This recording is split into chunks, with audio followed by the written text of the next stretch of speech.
नमस्कार। जरा उस लाल ग्रह के बारे में सोचिए जिसे देखकर हजारों सालों से इंसान सपने देखता आया है। और सबसे रोमांचक बात पता है क्या है? अगले 10 से 20 सालों के अंदर ही हम में से कोई उस ग्रह पर कदम रख सकता है। जी हाँ, हम बात कर रहे हैं मंगल ग्रह की। और ये अब कोई साइंस फिक्शन की कहानी नहीं, बल्कि एक हकीकत बनने की राह पर है।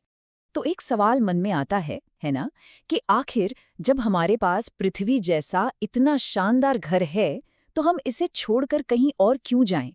ये एक बहुत ही बुनियादी सवाल है और इसका जवाब ही इस पूरे मिशन की सबसे बड़ी वजह है। देखिए, एक कड़वी सच्चाई ये है कि हमारा घर, पृथ्वी, हमेशा के लिए सेफ नहीं है। सोचकर देखिए, 6.5 करोड़ साल पहले बस एक एस्ट्रॉइड और डायनासोर की पूरी दुनिया खत्म हो गई। अगर आज ऐसा कुछ होता है तो हमारी पूरी की पूरी सिविलाइजेशन एक पल में खत्म हो जाएगी। इसीलिए इंसानियत के भविष्य को बचाने के लिए हमें एक मल्टी प्लानेटरी स्पीशीज बनना ही होगा। चलिए मान लिया कि हमें दूसरा घर चाहिए, तो फिर मंगल ही क्यों?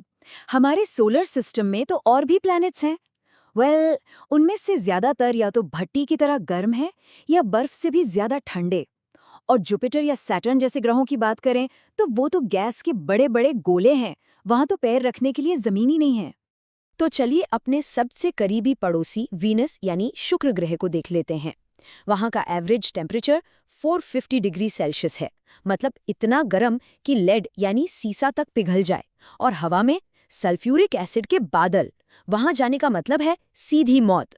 तो सारी दिक्कतों के बावजूद हमारे पास सिर्फ एक ही लॉजिकल चॉइस बचती है, मंगल। और पता है सबसे कमाल की बात क्या है? इतनी सारी मुश्किलों के बाद भी मंगल ग्रह कई मामलों में हमारे घर जैसा ही है। वहां भी एक दिन करीब करीब 24 घंटे का होता है। अरे पृथ्वी की ही तरह मौसम भी बदलते हैं। वहां कुछ बनाने के लिए, बसने के लिए सॉलिड जमीन है।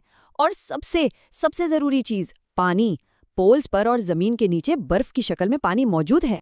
लेकिन मंगल पर पहुंचना तो बस आधी जंग है। असली लड़ाई तो वहां पहुंचने के बाद शुरू होती है।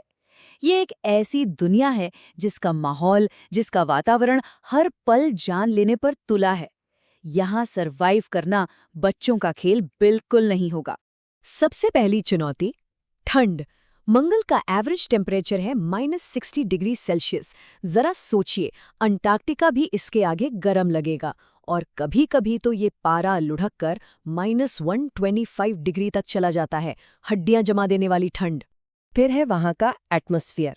ये पृथ्वी के एटमॉस्फेयर के मुकाबले सिर्फ 1% मोटा है। मतलब इतना पतला कि बिना स्पेस सूट के कोई इंसान सिर्फ 15 सेकंड के अंदर ही बेहोश हो जाएगा।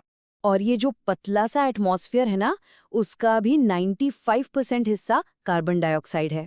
जी हाँ, वही जहरीली गैस जिसे हम सांस छोड़ते वक्त बाहर निकालते हैं।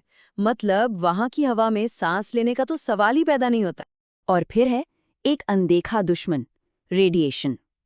देखिए, हमारी पृथ्वी के चारों ओर एक मैग्नेटिक फील्ड है। एक तरह का सुरक्षा कवच जो हमें सूरज से आने वाले खतरनाक रेडिएशन से बचाता है। मंगल के पास ये कवच है ही नहीं। इसका मतलब वहां कैंसर का खतरा कई गुना ज्यादा है। तो सवाल ये है कि इन जानलेवा मुश्किलों से पार कैसे पाया जाएगा? यहीं पर इंसान की सबसे बड़ी ताकत काम आती है, हमारी इंटेलिजेंस, हमारी टेक्नोलॉजी। तो चलिए अब प्रॉब्लम से हटकर सॉल्यूशंस की बात करते हैं। मंगल तक जाने के सपने को हकीकत में बदलने वाली जो सबसे बड़ी चीज है, वो है स्पेसएक्स का स्टारशिप। ये दुनिया का पहला फुली रीयूजेबल रॉकेट है। इसे ऐसे समझिए कि अगर हर फ्लाइट के बाद प्लेन को फेंकना पड़ता तो हवाई टिकट कितना महंगा होता। स्टारशिप भी ठीक वैसे ही काम करता है। ये लॉन्च की कीमत को इतना कम कर देता है कि मंगल पर जाना अब कोई सपना नहीं, बल्कि एक हकीकत लग रहा है।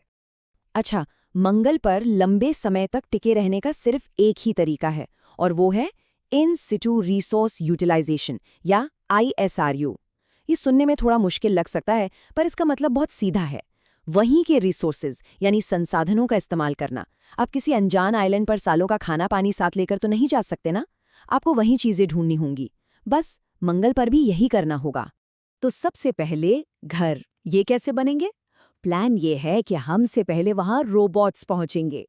ये रोबोट्स मंगल की मिट्टी, जिसे रेगोलिथ कहते हैं, उसे ही प्रिंटिंग मटेरियल की तरह इस्तेमाल करेंगे और बड़े बड़े 3D प्रिंटर्स से जमीन के नीचे घर बना देंगे। ये अंडरग्राउंड घर रेडिएशन से भी बचाएंगे और जब पहले इंसान वहां लैंड करेंगे तो उनके लिए एक बेसिक सा ढांचा पहले से ही तैयार होगा। और पानी का क्या? अच्छी खबर यह है कि मंगल पर पानी की कमी नहीं है, बस वो बर्फ के रूप में है। तो ड्रिल करके इस बर्फ को निकाला जाएगा, फिर इसे पिघलाया जाएगा और फिर देखिए इस पानी के कमाल। इसे पीने, खेती करने, यहाँ तक कि इलेक्ट्रोलिसिस के जरिए इसे तोड़कर सांस लेने के लिए ऑक्सीजन और रॉकेट के लिए फ्यूल दोनों बनाया जाएगा। खाना उगाने के लिए मंगल की मिट्टी का इस्तेमाल नहीं किया जाएगा क्योंकि वो जहरीली है। इसकी जगह हाइड्रोपोनिक्स और एरोपोनिक्स जैसी एडवांस तकनीकें इस्तेमाल होंगी। इनमें पौधों को बिना मिट्टी के सिर्फ न्यूट्रिएंट्स वाले पानी में उगाया जाता है। और ये कोई नई चीज नहीं है, ये टेक्नोलॉजी इंटरनेशनल स्पेस स्टेशन पर पहले ही काम कर रही है।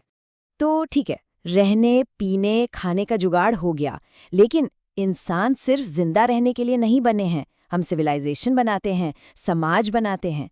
तो चलिए अब उस बड़े सपने की बात करते हैं कि मंगल पर एक पूरी की पूरी सभ्यता कैसे बसाई जाएगी। तो ये सब होगा कब? एक अंदाजा लगाया जाए तो रोड मैप कुछ ऐसा दिखता है। 2030 में पहला इंसान मंगल की लाल जमीन पर अपना पहला कदम रखेंगे।